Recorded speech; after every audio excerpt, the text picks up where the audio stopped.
Panorama group, जो सोचता है वो करता है।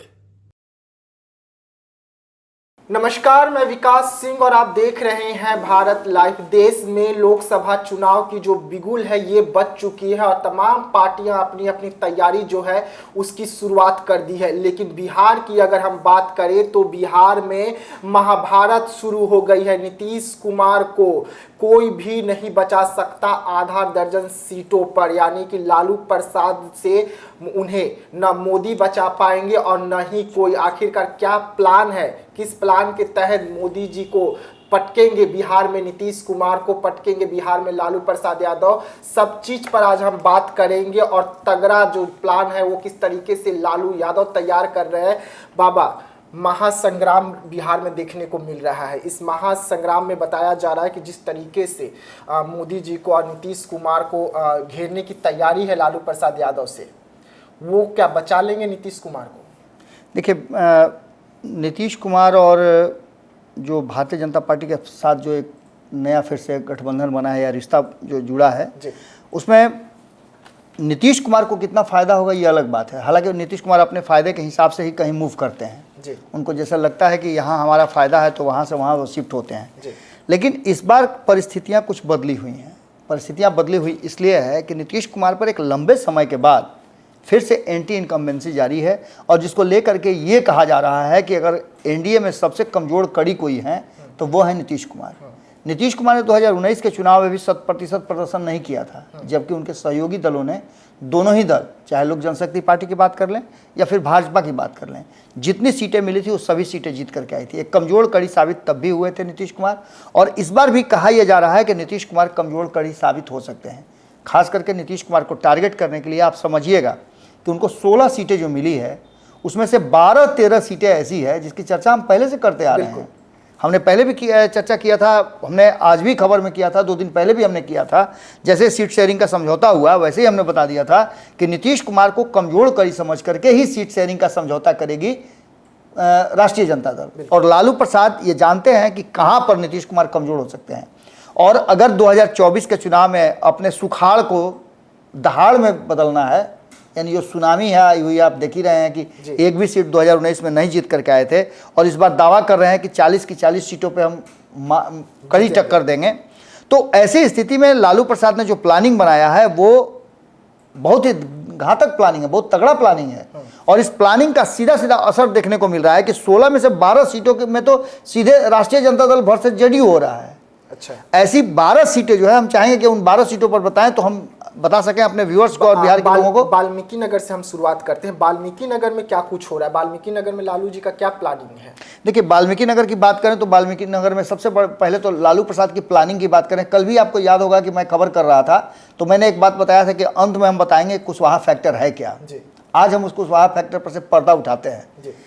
एक तरफ आप जातीय आंकड़ों के हिसाब से अगर देखें तो लालू प्रसाद की स्थिति है कि वो MY समीकरण को बहुत मजबूती के साथ पकड़े हुए हैं, उसमें बहुत ज़्यादा इधर उधर होता हुआ दिखाई नहीं दे रहा है।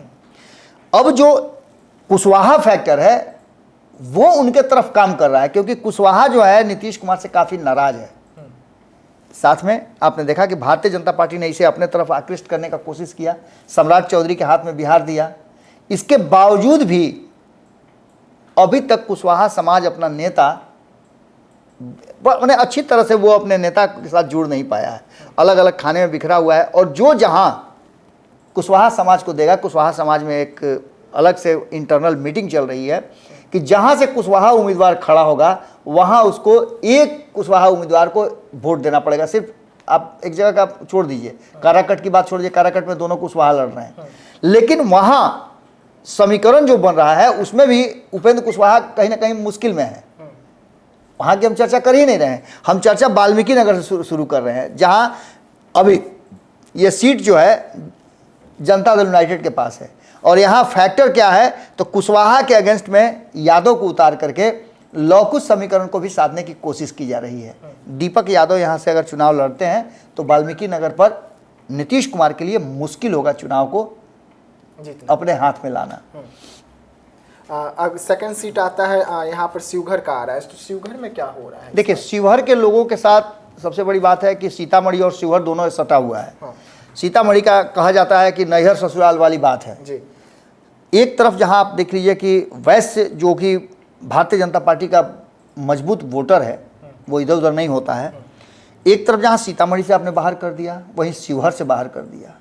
शिवहर से आपने रमा देवी को बाहर किया, तो वहीं सुनील कुमार पिंटू को वहां से बाहर कर दिया सीतामढ़ी से। अब इस समाज में काफ़ी नाराजगी है और इसका फ़ायदा राष्ट्रीय जनता दल उठाना चाहती है। एक तो उसका MOI समीकरण, दूसरा है कुशवाहा समीकरण, और तीसरा जो है वैश्य समीकरण बैठाने की कोशिश कर रही है, जिसमें शिवहर से रितु जायसवाल को चुनाव में उतारा जा सकता है। तो ऐसी स्थिति में आप समझ सकते हैं कि लवली आनंद के लिए आसान नहीं होगा। सिर्फ सवर्ण वोटरों के आधार पर और जो डेंगी है भाजपा की राम लहर वाली, उस पर सवार होकर के आप चुनाव नहीं जीत सकते हैं। आपका अपना व्यक्तिगत गट्स क्या है, तो निश्चित रूप से यहाँ भी तो है नीतीश कुमार को कड़ा टक्कर देने के लिए रितु जायसवाल को खड़ा किया गया है। और अगर रितु जायसवाल यहाँ से बेहतर प्रदर्शन कर देती हैं, MOI के साथ साथ वो अपने वैश्य समाज का वोट लाती हैं, कुशवाहा समाज का वोट आ जाता है। जैसा कि जानकारी मिल रही है कि सीतामढ़ी, आप जो अगला नाम बताइएगा उससे पहले हम बता दें आपको कि सीतामढ़ी और शिवहर को एक साथ जोड़ करके देख रही है राष्ट्रीय जनता दल। यहाँ भी वैश्य उम्मीदवार के साथ साथ एक कुशवाहा उम्मीदवार की भी तलाश जारी है। और अगर ये होता है तो निश्चित रूप से आप समझिए कि पहले से भी विरोध का कारण बनते रहे हैं देवेश चंद्र ठाकुर, क्योंकि वहाँ वैश्य समाज हो या OBC हो, वो एक अलग तरह से तैयारी शुरू कर चुका था। तो ऐसी स्थिति में मान के चलिए कि यहाँ भी राष्ट्रीय जनता दल कड़ी टक्कर देने के लिए तैयार है। और अगर भारतीय जनता पार्टी चाहे भी तो भारतीय जनता पार्टी के वोटरों को उधर टर्न अप नहीं कराया जा सकता है, क्योंकि एक तरफ जहाँ शिवहर का सीट छोड़ना, वहीं दूसरी तरफ सीतामढ़ी का सीट भी नहीं लेना भाजपा के लिए मुश्किल हो सकता है। और ऐसी स्थिति में नीतीश कुमार के लिए कठिन घड़ी हो सकती है। यहाँ पर मोदी फैक्टर भी काम करता हुआ दिखाई नहीं दे रहा है। तो क्या झंझारपुर में मोदी फैक्टर काम कर पाएगा? बिल्कुल नहीं करेगा। झंझारपुर में तो और स्थितियाँ गड़बड़ है। झंझारपुर की बात अगर करें तो यहाँ जो वर्तमान परिस्थिति बनी है, पिछली बार भी लड़ाई बहुत कड़ी थी और यहाँ अभी भी एक फैक्टर बचा हुआ है। यहाँ के गेम में अभी भी बाहर नहीं हुए मुकेश सहनी, तो यहाँ के गेम में भी अपर हैंड लेकर के राष्ट्रीय जनता दल चल रही है। और एक बड़ा ट्विस्ट हो सकता है कि 12 से 24 घंटे के अंदर आपको देखने को मिले।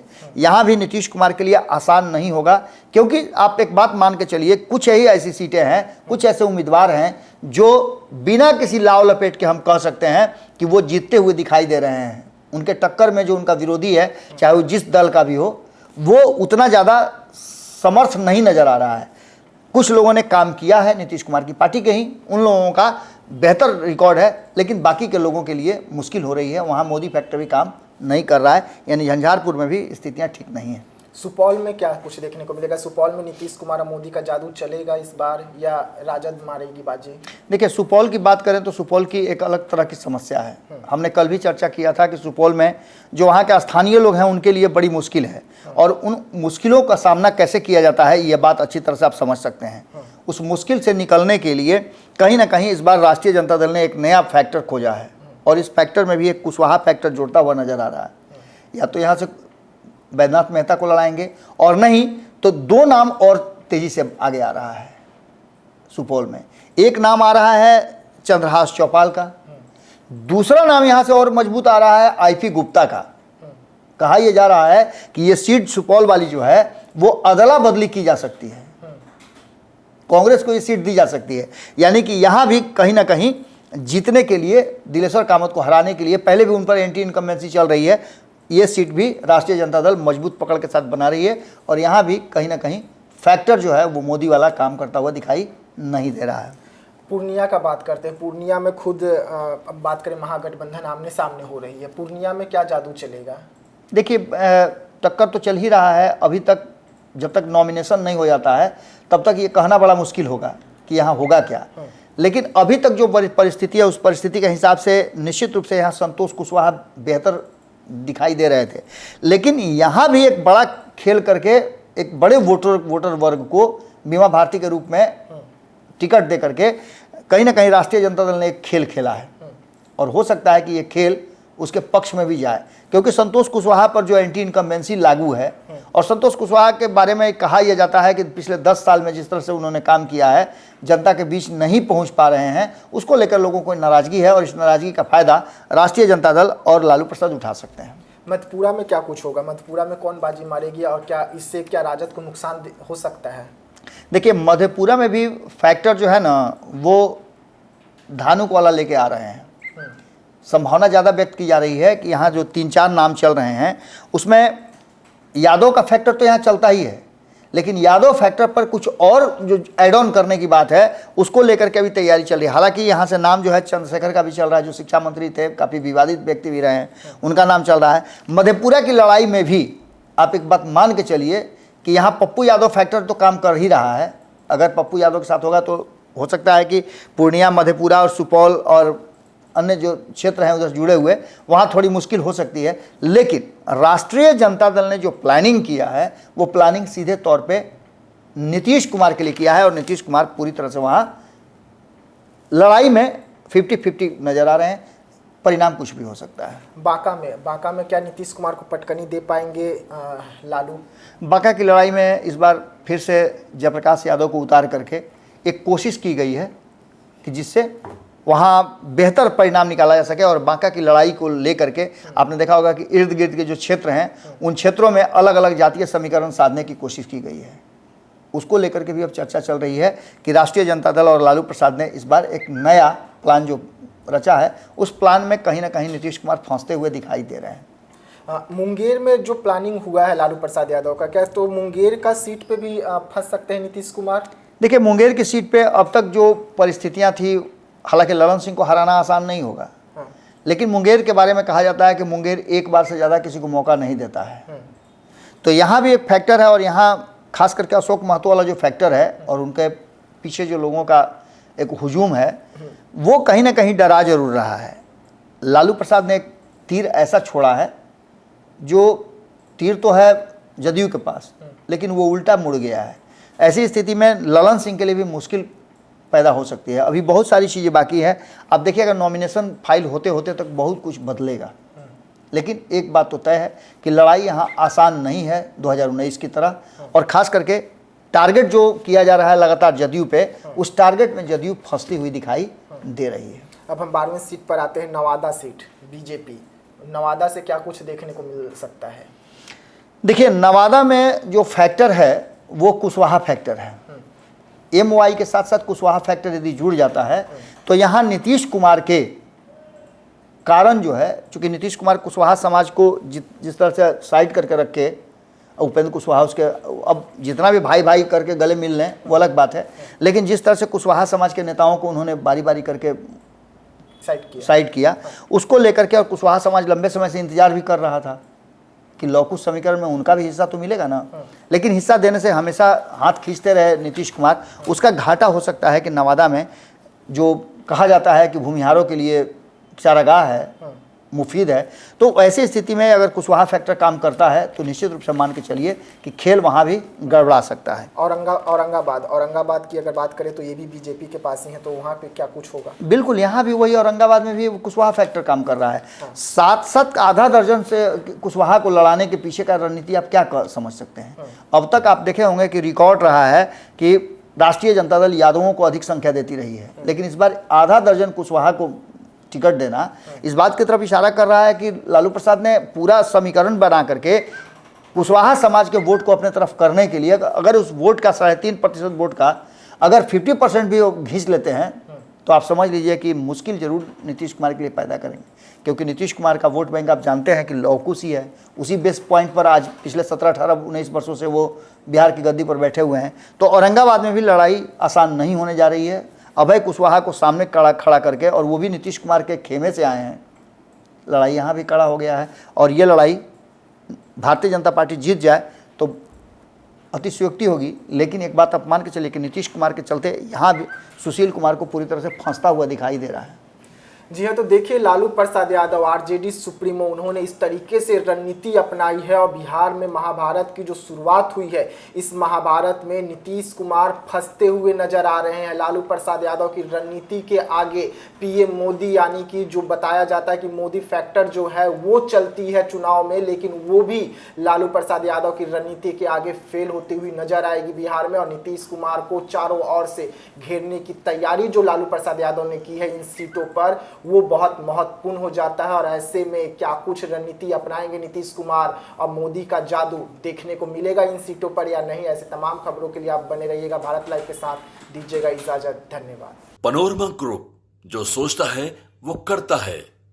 अगर ये वीडियो पसंद आई और वह बिहार के राजनीति और बिहारियत से सरोकार रखेनी तो सब्सक्राइब बटन दबा के चैनल के सब्सक्राइब कर ली। ओजे एगो घंटी बा, ओकरा बटन दबा देला से कुल सटीक और मारक खबर रुआ मुफ्त में मिल जाई। अगर रुआ पत्रकारिता के हमनी के नया प्रयोग में सहयोग कर चाहतानी तो ज्वाइन बटन दबा दी। पेटीएम नंबर नोट कर ली 9386816700। धन्यवाद।